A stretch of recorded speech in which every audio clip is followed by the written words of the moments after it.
ሰሚያለሽ ሩታ ዛሬ ፕሮግራም ነበረው ከእህቱ ጋር ገባሽ አይደለ? ፕሮግራም ነበረው የትም ምንም ፕሮግራም ይኖረው ገባሽ? ይሄን ዳንስ ኢንፎርም አላረግሻትም። ተረዳሽ? ኢንፎርም አላረግሻትም። አሁን በመነጋገር አታምኝም አይደል ሩታ?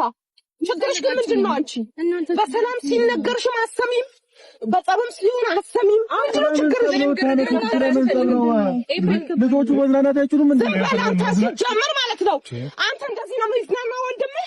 ምን ይሁን? እሺ ከዚህ በላይ ምንም አይሁን። ግን ሙዜ ተረጋጊ። ቆይ ሲጀመርም አንድ ያዳምጠኝ። ከእህቱ ጋርና ማግኘት እንደሚፈልግ አታውቅምና ነው መንፈስ እንዳለበት ሰው ይዟችሁ መሮጥ ለምን አስፈለገ?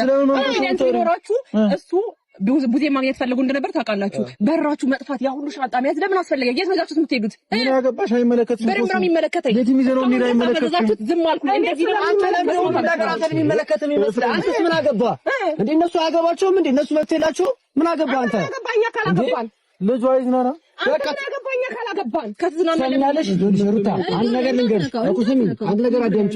ዛሬ ፕሮግራም አለው ከእህቱ ጋር። የዛሬውን ፕሮግራም ከሄደ በኋላ አንቺ ይሄዳል። ከእህቱ ጋር ፕሮግራም አለው። ለምን ደግሞ ይዘሽው ማለት ይጂ አምጡና ለቀቂውና ይድበት ጀመር። አብርሽ ምን ተባብለን ነበር እኔ እና አንተ? ዛሬ ላይ በሌሊት ይዘው ካጣልፉ የሀገር ሻንጣ ጭነው ሲሄዱ እኔ እናንተ ምን ተባብለን ነበር? ልንዝናና ነው እየሄድን ያለነው። ልትዝናኑ አይደለም እኔ እናንተ ምን ተባባልን? ያንን አድርገህ መሄዳችንም ነበር ከነሱ ጋር እኮ። በቃ ዛሬ እንሂድ ብለውኝ ነው። ብዙ አንደኛ ነገር ልንዝናና ነው እየሄድን ያለነው።